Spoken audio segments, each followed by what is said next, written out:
वैभव का विस्फोरण Rajasthan royal cricketer Vaibhav Suryavanshi धुआंधार शतक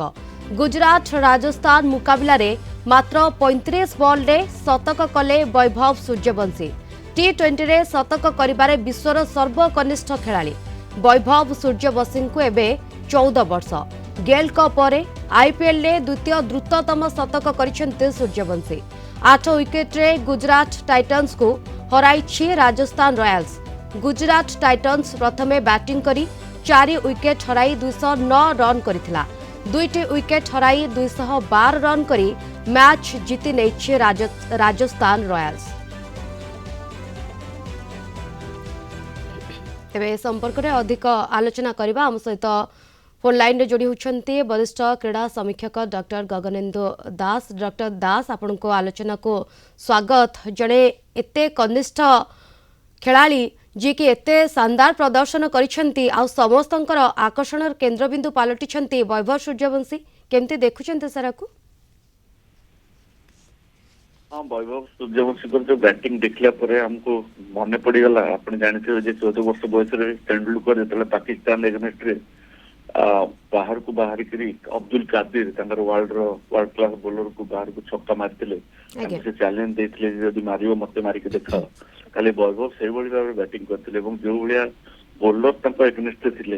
जो भाव से निर्भय खेलुले से जना पड़ूला निश्चिंत भाव में आउ गोटे क्रिकेटर जे कि भारत क्रिकेटर भविष्य कहु जो भाव में से अविश्वसनीय बैटिंग कर निश्चित भाव में नहीं आप देखिए बर्तमान न्यूज पेपर टू आरंभ कर मानने सब संवाद से ये रे आग धाड़ी रे आगू बहुत मैच अच्छी से भाई आशा करा पर्टिकुलर राजस्थान रॉयल्स जो 210 रन टार्गेट पाइथिला सेटा को मन रे न रखी एत बड़ टार्गेट को से जो आरंभ करते प्रथम बॉल टाक डिफेन्सिव खेलते बॉल टाक छक्का मारिक इनिंग्स आरंभ करते जो 35 बॉल से द्रुततम आईपीएल शतक हासिल करवा मान गोटे इंडियन हिसाब से जोटा कि क्रिस गेल भली गोटे दिग्गज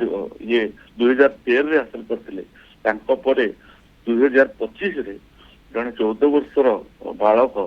वैभव सूर्यवंशी 35 बॉल से देखते निश्चित समस्त गोटे गर्वर विषय। निहाती भाव में एते कनिष्ठ खेलाड़ी एते सुंदर प्रदर्शन करिसेंते समस्तंकर आकर्षण केन्द्रबिंदु पलटिछंती निहाती भाव में वैभव को ए विस्फोरण समस्त को चमकाई देछि एक प्रकार। धन्यवाद सर आपणकर सबशेष आलोचना पाई।